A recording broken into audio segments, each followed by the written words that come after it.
Alright guys, welcome back to yet another Play and Explain. Was recording this for 15 minutes before the software crashed, unfortunately, so we're making a round 2. And just back at the 200 zone games, really wish 500 zone ran a little bit more. I do think fast fold is by far the best format to make videos, but I do think it's the worst format to grind for money. Not being able to table select and not being able to play against recreationals really cuts into your win rate, and you just end up paying a lot more rake because you're seeing so many more hands.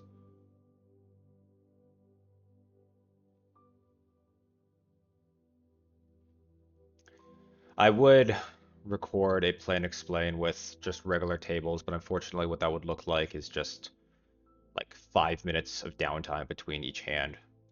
And that's kind of lame. Squeezing the king queen suited here, always coming in with the aggressive action when possible, coming in with the squeeze, picking up the dead money here. Player 6 is going to get out of the way very often.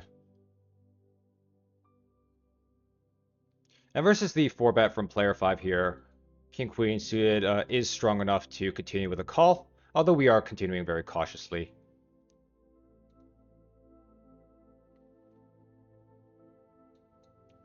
On the jack 7-7, depending on this guy's bet size, we actually do have to continue with the 2 overcards and the backdoor flush draw. Yeah, with just the versus just like this, like one, what is this, like quarter pot bet, fifth pot bet, we do have to continue just once. You'd be surprised at how wide and weak you have to continue versus a bet that small, just because it's just such a tiny bet and such a small portion of your range gets to fold to it. And once we hit the queen, there's just no letting it go. Sometimes villain will have ace king and be bluffing, sometimes he'll have aces with kings and we just lose. And this is one of the times we have ace king, but he does get there. Unfortunate. Yeah, that's like definitely a scenario where if I call and he shows aces, everyone just calls me a donkey. But if I call and he has ace king, I look very smart.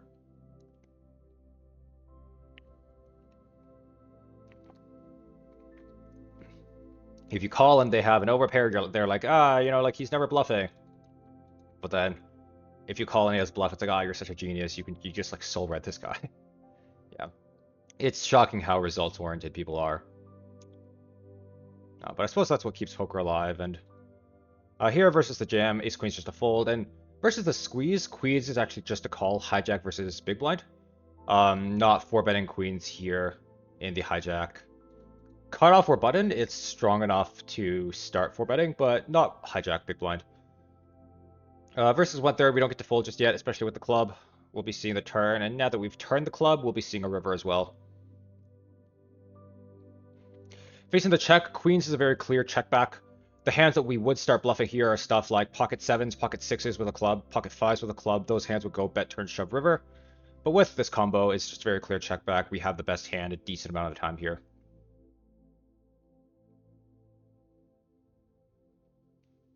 Here versus this button open with the jack 9 suited, just going to put in the 3-bet. And versus this 1/3 block, I'm going to call with the queens. We're just getting too good of odds. And yeah, a lot of times he'll show up with the ace, but that's okay. Like, that's kind of just the nature of pot odds.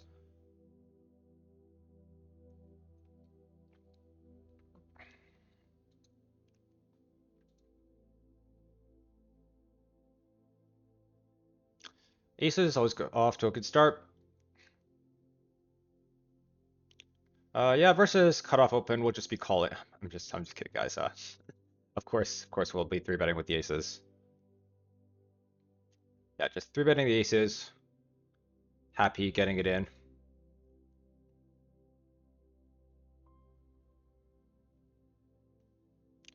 Jack 9-5.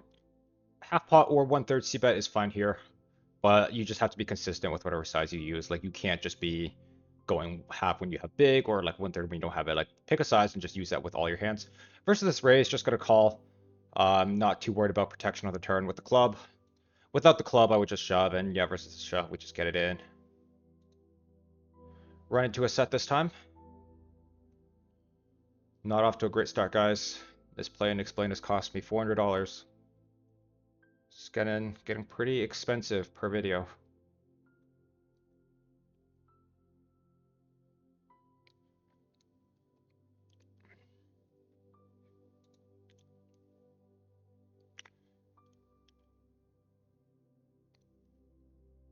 Yeah, I really wish 500 zones still ran. Like I think that would make for great video, but unfortunately, we live in kind of a lame era of poker where all the good shit has kind of been taken. I was saying in the other video before I got disconnected that I would really appreciate if you guys have any sort of video ideas. Coming up with a video idea is by far the farthest part for me. Like I'm not a very creative or content-minded person by nature, so all of this is very learned for me. I've just been putting out plain explains because they're very low effort. Once you squeeze the Jack 9, or sorry, the Ace 9, just 1/3 on this board, Ace high. And of course, just happily getting this in with the nut flush draw into pair. On the turn, checking back with the weak ace. Lets us have some ace exit or check back range, and also lets us have a flush in our check back range as well. But once we check back, just very much never folding. Here, ace 9-8, just gonna be checking from out of position.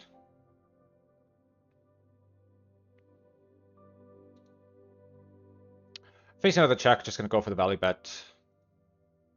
Once the flop goes check check, going to start off with a block bet on the turn, looking to get value from lower pairs. When you're out of position, small bets are always very preferred. And once we get the turn call, I'm going to block bet the river just one more time. I'm going to go block block. Block betting is always done much more than you would probably think when out of position. Because yeah, like on boards like that, like it's just like not strong enough to pile money in with one pair.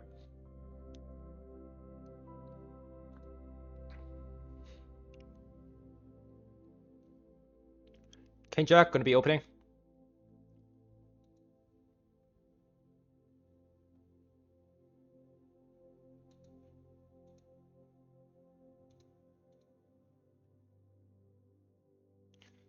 Yeah, kind of like I was saying, if you guys have any sort of content or video ideas, I would really appreciate it. Like those kind of videos are super helpful for me. And yeah, like coming up with stuff to say is just it's just difficult. If you give me a topic, I could probably ramble on about it all day, but what to say? Very tough.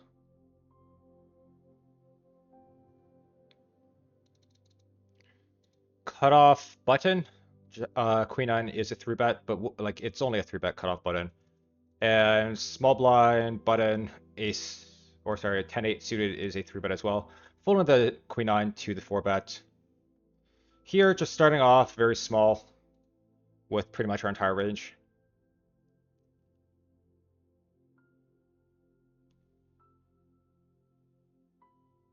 And once we get the call, it's just a super clear check on the turn.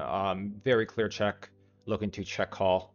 Our hand is firmly in the category of too weak to value bet, but too strong to bluff. And once it goes check check, I'm just going to check and try to check down. Not really a lot of value in betting here, and just happy to see a showdown with this hand.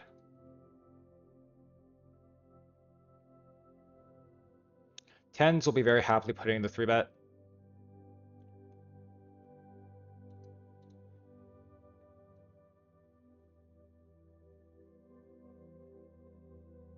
Yeah, not sure what to make of this multi-way, but multi-way, I just kind of assume people are strong and get out of the way. Calling the 3-bet here with tens. We'll be 4-betting if we had jacks, but tens is just a firm call. And this board is kind of the nut low for tens. Yeah, I think I'm just gonna fold the flop. Like it's just not the board for us. It's just kind of yeah, it's just the nut low board, and it's just not our board. Like this, like it's not a board we want to be putting our foot down and trying to defend or anything. It's just a board where like it's good for our opponent. We just want to throw our hands up and be like, "Yep, you take the pot. This is your board."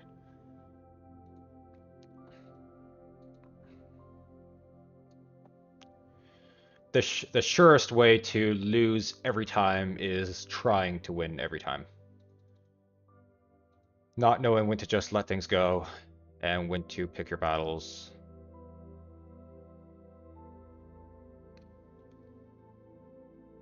I was talking to a mentorship client of mine earlier today, and he was telling me about how ever since he started working with me, poker has gotten a lot boring.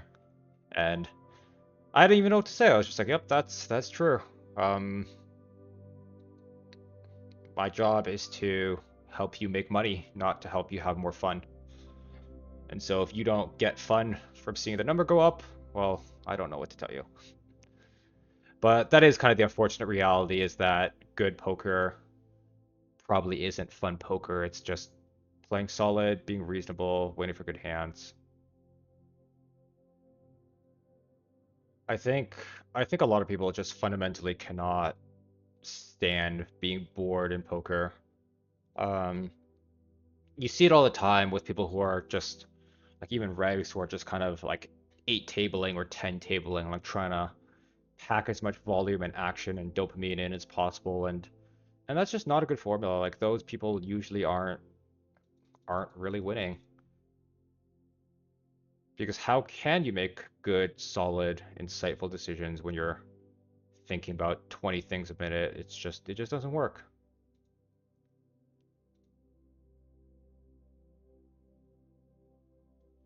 Once we see that half pawn get raised here, just the fold.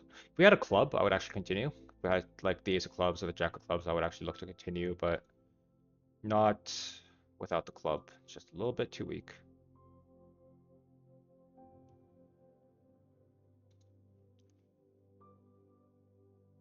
Yeah, just gonna continue folding here. Just very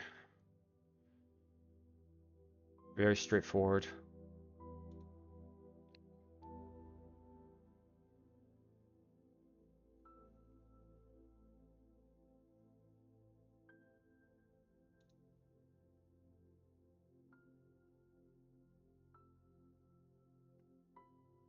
Jack 9 would potentially be opening in the small blind, but not versus the cutoff raise.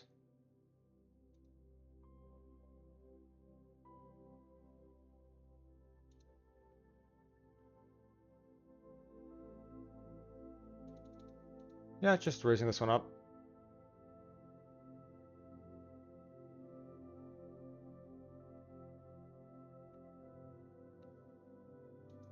Yeah, folding this one. I do think as far as where the money is to be made in poker, it's very much transitioning to live these days, unfortunately. I think the skills it requires to be competitive online just kind of increase by the day. Online just gets more competitive day by day, and I do think all the money is kind of trickling to live. I think live players are kind of sick of just logging on online and getting clobbered, fortunately, because the unfortunate reality is that the gap has kind of just gotten so big. And this I'm just folding, like not trying to call it here out of position with Jack High on a paired board, just recipe for disaster. But yeah, I think like these days the skill gap between like like a fish and like a good online reg is just so massive that from the fish's perspective, like they kind of just log on and immediately get clobbered. It's why you get a lot of complaints about online poker being rigged because from the perspective of a losing player, they just always lose. Like they just log on, lose, log on, lose, log on, lose, and like yeah, to them it just feels rigged. It's not rigged, but I can see why it feels like that for the losing player because the skill gap between that losing player and the players they're playing against is just so massive. It's like I don't know. It's like a brain dead toddler like showing up to a adult taekwondo class and then just like getting fucking body slammed over and over again. And then from the toddler's perspective, taekwondo is rigged or any martial art really. So it does make sense that the money is kind of transitioning to live. I think online is starting to just become not very fun for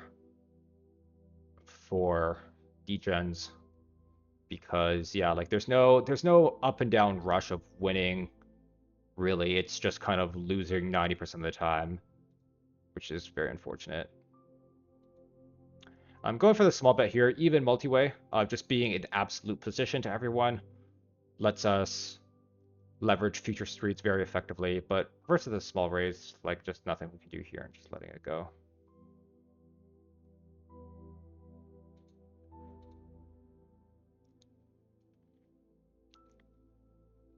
One consideration here is that we do block ace 9 and 10-9 suited. That's very important to note if we were playing future streets.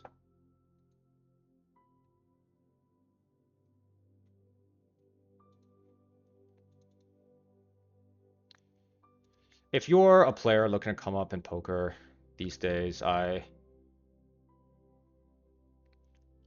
would honestly recommend just using online for practice and just going to make your money live.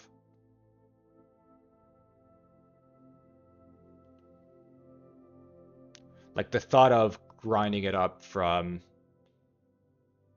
10 and L to like 2K and L online these days is pretty nightmarish. Even as somebody that kind of knows what they're doing and has been around the block a bit.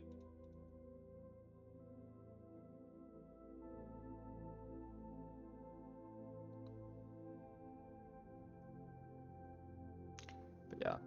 Live, however, still is very, very, very soft. Like people have no fucking clue what's going on live. Yeah, it's just like people go there after work to kind of blow off steam and get away from their wives and yeah, the money's made there. The money's made live.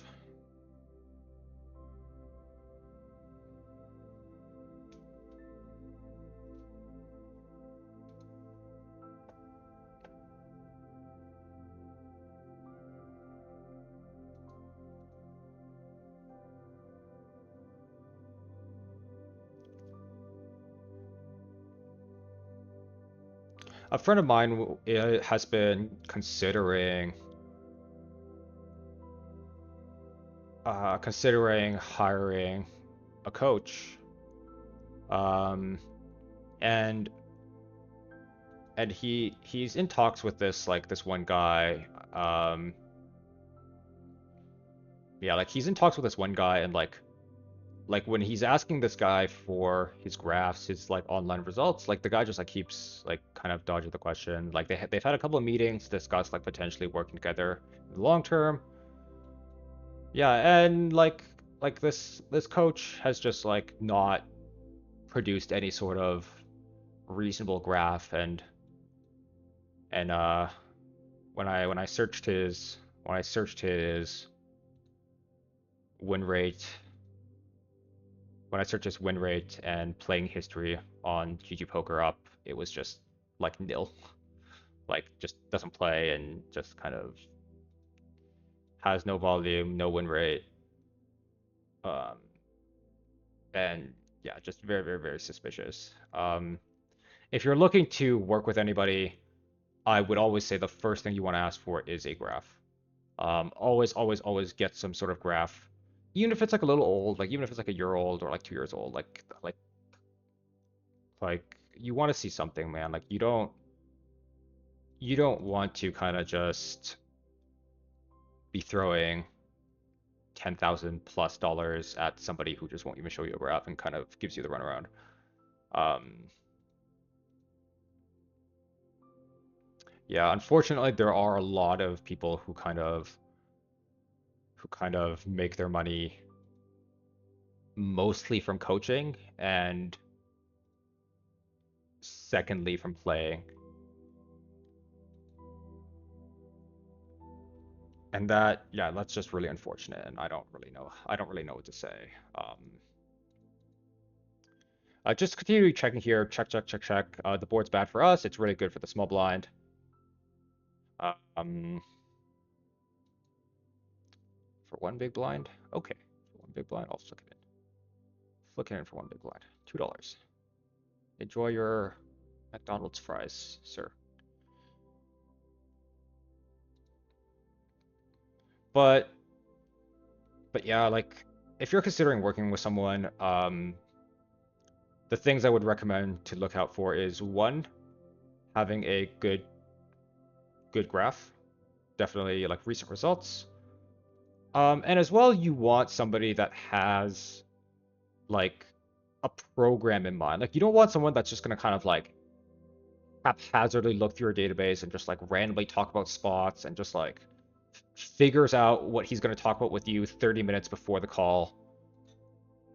Yeah, that's not what you want. You want someone that's kind of has like a structured program that they're gonna run you through. And the unfortunate reality is like that is going to be more costly.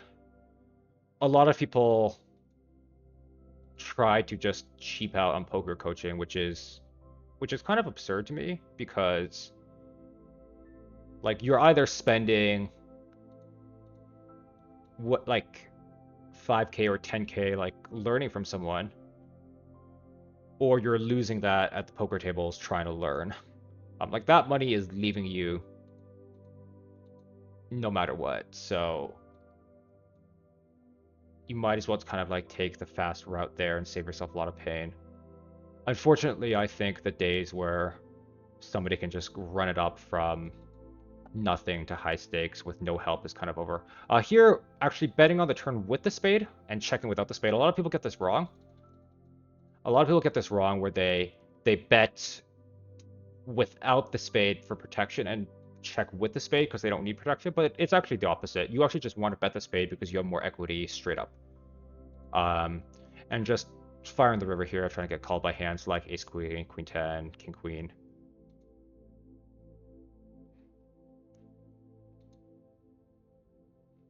And we lose queen jack that time, which is perfectly fine.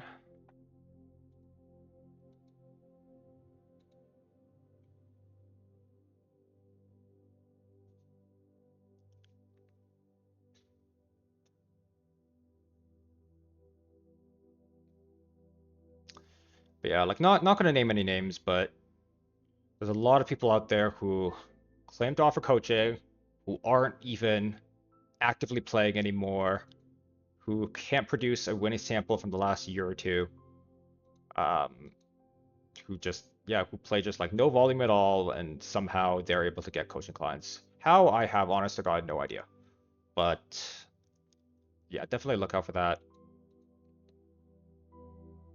If you don't see someone regularly play and win at the stakes you want to be playing and winning at, just don't hire them. Just don't hire them. A lot of people give you excuses like oh like there's like low volume and like or like oh like there's I don't know like I'm like playing live or like oh like whatever like but yeah like I don't know what to tell you.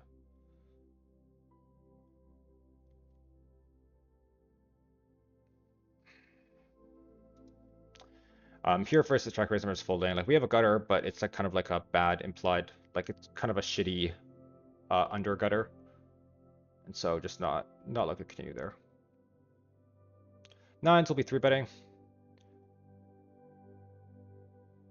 Yeah, we'll be three versus this guy, and if this guy jams for $83 or 40 big blinds, we'll be just getting it in.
Sevens will be three betting versus either of these opens. Not three betting versus hijack open though. Not 3 betting versus this guy, but this guy will be 3 betting.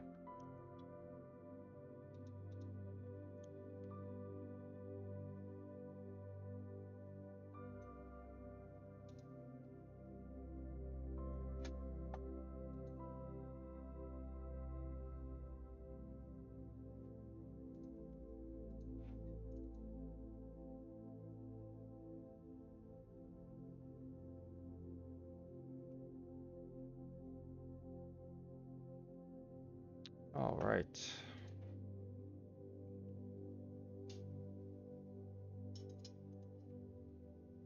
Alrighty.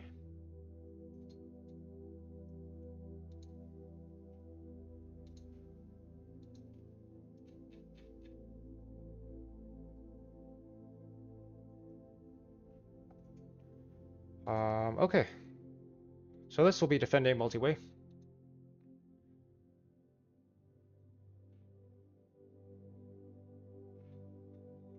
Defending this one multi-way, and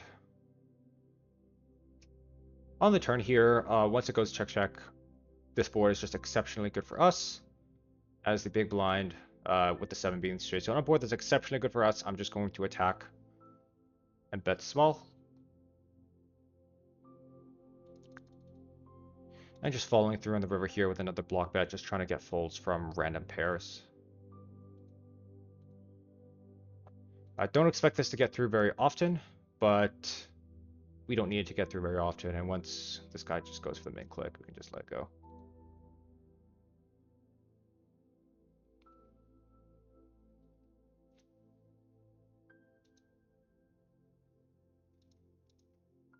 Ace 8 will be opening up.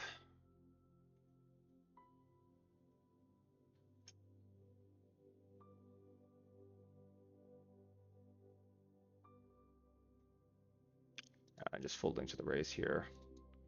So with Ace 4, just kind of letting it go.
Yeah, just a lot of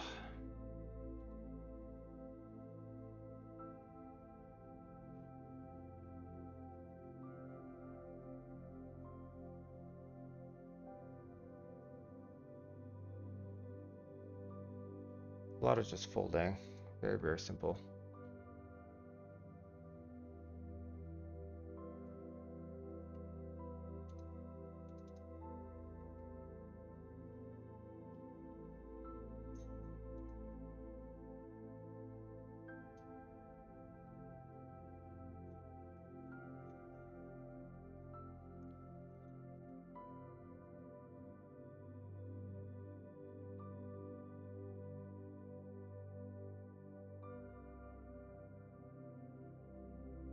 I'm gonna play for about 5 more minutes and then call it a day. Trying to keep these videos around the half-hour length, generally speaking.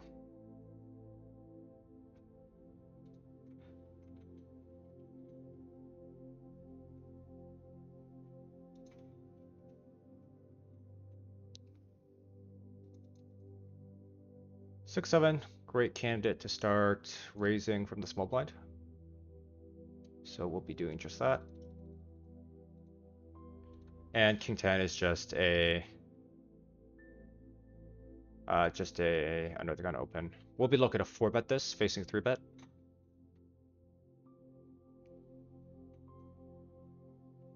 Nice, flopping trips, starting half pot. We get the lead from the what we can reasonably assume is a recreational, and with the top pair just calling for now. This is kind of an awful turn for us. I'm just gonna be looking to play a lot of checks, like an awful turn for our range and our hand. It's just looking to play a lot of checks, playing very defensively with our entire range on bad turns. Hmm.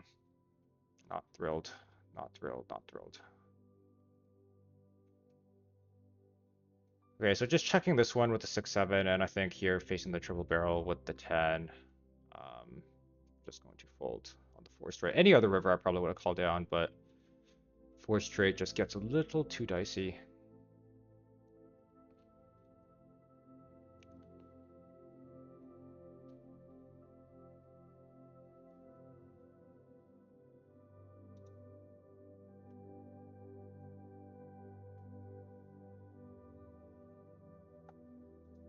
Okay, so we'll just be sitting our next big blind, playing until the orbit ends.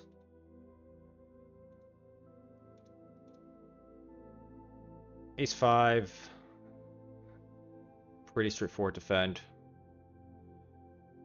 And folding to aggression. Small bet with the King 8. Here, great opportunity to go for the double barrel. We don't have any sort of draw, but we have a blocker to a draw.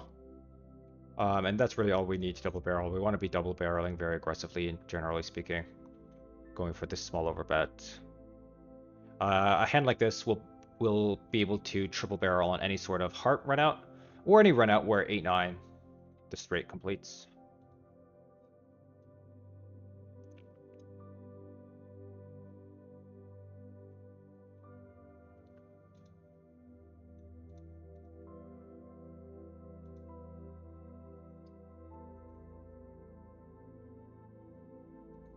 Okay, letting this one go.